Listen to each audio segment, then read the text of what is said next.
Hello दोस्तों, जय श्री कृष्ण, राधे राधे। तो दोस्तों, आज की कहानी है गुप्त नवरात्रि के 8वें दिन। सुनिए महाविद्या माँ देवी बंगलामुखी की कथा।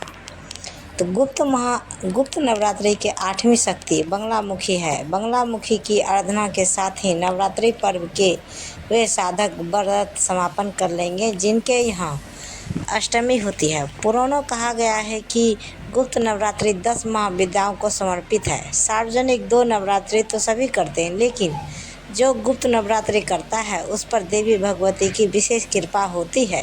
क्या है गुप्त नवरात्रि? जब भगवान शंकर के मना करने पर भी पत्नी सती अपने पिता दक्ष प्रजापति के यज्ञ यहाँ गई तो वहाँ शिव का उनके तिरस्कार मिला। कहते हैं कि भगवान शंकर ने काफ़ी मना किया कि बिन बुलाए कहीं नहीं जाना चाहिए, लेकिन सती नहीं माने।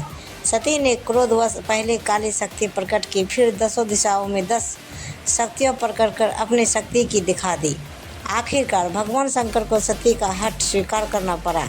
10 महाविद्याओं को देखकर भगवान शंकर ने सती से पूछा, ये कौन है? सती ने अपने 10 रूप बता दिए। सामने कृष्ण रंग की काली है, ऊपर नीले रंग की तारा है, पश्चिम में छिन्नमस्ता, बाएं भुवनेश्वरी, पीठ के पीछे बंगलामुखी, पूर्व दक्षिण में धूमावती, दक्षिण पश्चिम में त्रिपुर सुंदरी, पश्चिम उत्तर में मातंगी तथा उत्तर पूर्व में षोडशी हैं, और मैं खुद भैरवी रूप में अभय दान देने के लिए आपके सामने खड़ी हूँ।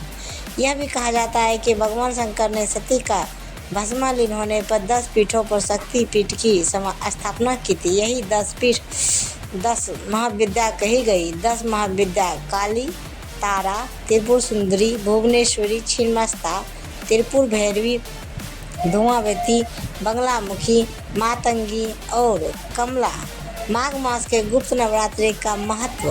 बंगलामुखी पूजा। गुप्त नवरात्रि के 8वें देवी बंगलामुखी की आराधना करने का महत्व है। यूँ उनका दिन मंगलवार है, लेकिन साधकों के लिए यह विशेष महत्व का दिन है कि नवरात्रि का 8वां दिन हमारे शरीर का सोम चक्र जागृत करने का दिन है। सोम चक्र ऊर्ध्व ललाट में स्थित होता है। 8वें दिन साधना करते हुए अपना ध्यान इसी चक्र पर लगाना चाहिए।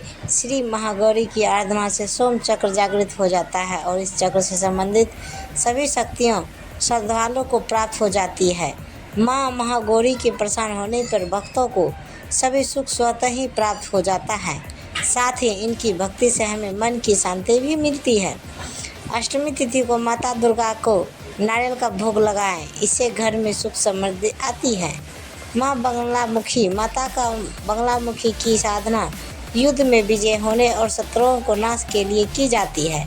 इनकी साधना से जहाँ घोर शत्रु अपने ही विनाश बुद्धि से पराजित हो जाते हैं, वहाँ साधक के सारे कष्ट और रोगादि समाप्त हो जाते हैं। और करें माँ बंगलामुखी की पूजा करने से पहले स्नान कर पीले रंग के वस्त्र धारण करें। साथ ही पूजा के दौरान पीले रंग का आसन पर बैठे माँ बंगलामुखी की तस्वीर या मूर्ति को पीले रंग के कपड़े पर रखें। उसके बाद मूर्ति को पीले रंग के पुष्प, पीले फल और पीले मिष्टानों का भोग लगाना चाहिए। फिर माता को हल्दी का तिलक करें और यदि संभव हो तो माता को साबुत हल्दी की माला भी अर्पित करें।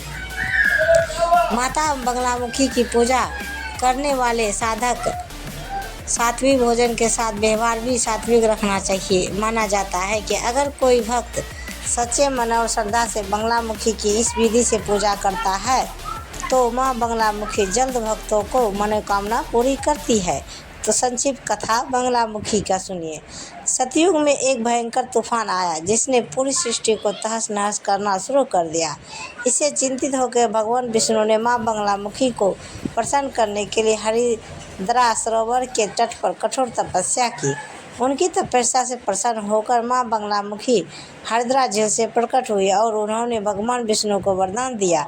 इस प्रकार माँ बंगलामुखी की उत्पत्ति हुई और उनका सृष्टि को विनाश से बचाया। अब कहानी विस्तार से। दोस्तों, प्राचीन काल में एक बार भयंकर तूफान आया जिसने पूरी सृष्टि को अस्त व्यस्त कर दिया।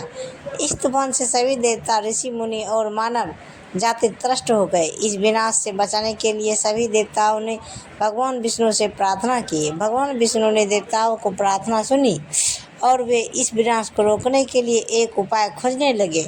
विष्णु जी ने तब देवी भगवती को प्रसन्न करने के लिए कठोर तपस्या करने का निर्णय लिया। वे सौराष्ट्र क्षेत्र में हरिद्रा सरोवर के तट पर गए और देवी की आराधना शुरू कर दी।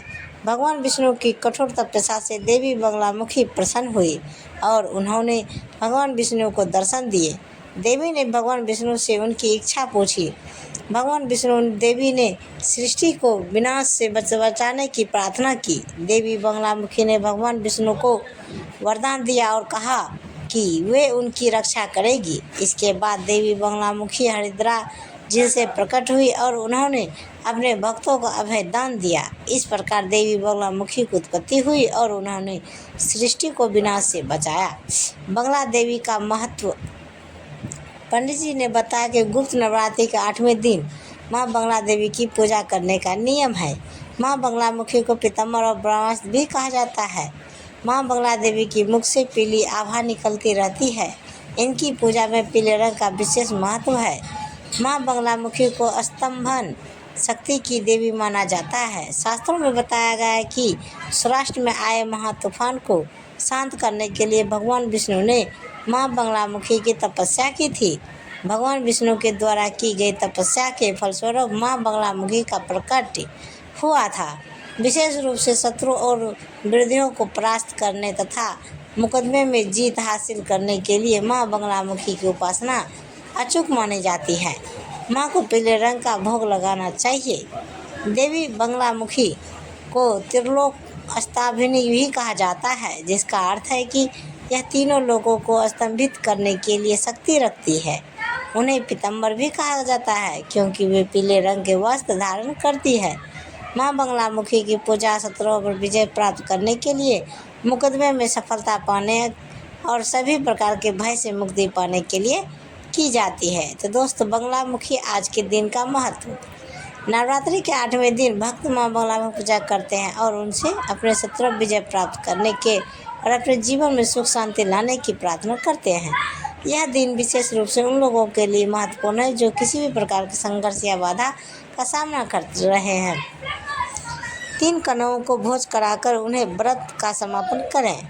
अष्टमी के साधक 3 या 9 कन्याओं का भोग कराएं। सर्वथा उचित होगा कि 3 कन्याओं को भोग कराएं। देवी भगवती को पीले हलवे का भोग लगाए। देवी स्वरूप कन्याओं को भेंट दे। 1 कन्या को नारियल भेंट करें। यथासंभव सरसों के तेल का अखंड दीपक जलाइए। माँ पीताम्बरा या बगलामुखी की आराधना के लिए पीली सरसों के हवन करें। 1 लौंग का जोड़ा माथे पर लगाकर अखंड दीपक में चढ़ाइए। ओम ही ओम मंत्र का पीली हल्दी की माला से जाप करें। तो दोस्तों, बगलामुखी देवी की कहानी यहीं समाप्त की जाती है। तो दोस्तों, प्रेम से बोलिए जय माता दी, हर हर महादेव। तो दोस्तों, ये कहानी आप सबको कैसी लगी दोस्तों, हमें कमेंट बॉक्स में ज़रूर बताइए। और ऐसी कहानियाँ सुनने के लिए, पूरी कहानियाँ सुनने के लिए धन्यवाद। तो कहानी से आधारित सुनने के लिए हमारे चैनल का सब्सक्राइब करें और वीडियो को लाइक ज़रूर करें। और दोस्तों, अभी तक जो भी हमारे चैनल सब्सक्राइब नहीं किया वो प्लीज़ हमारे चैनल को सब्सक्राइब करें और बेल आइकन जरूर दबाएं ताकि आपको वीडियो सबसे पहले मिले। तो दोस्तों, मिलते हैं अगले वीडियो के साथ। तब तक बाय बाय दोस्तों, जय हिंद।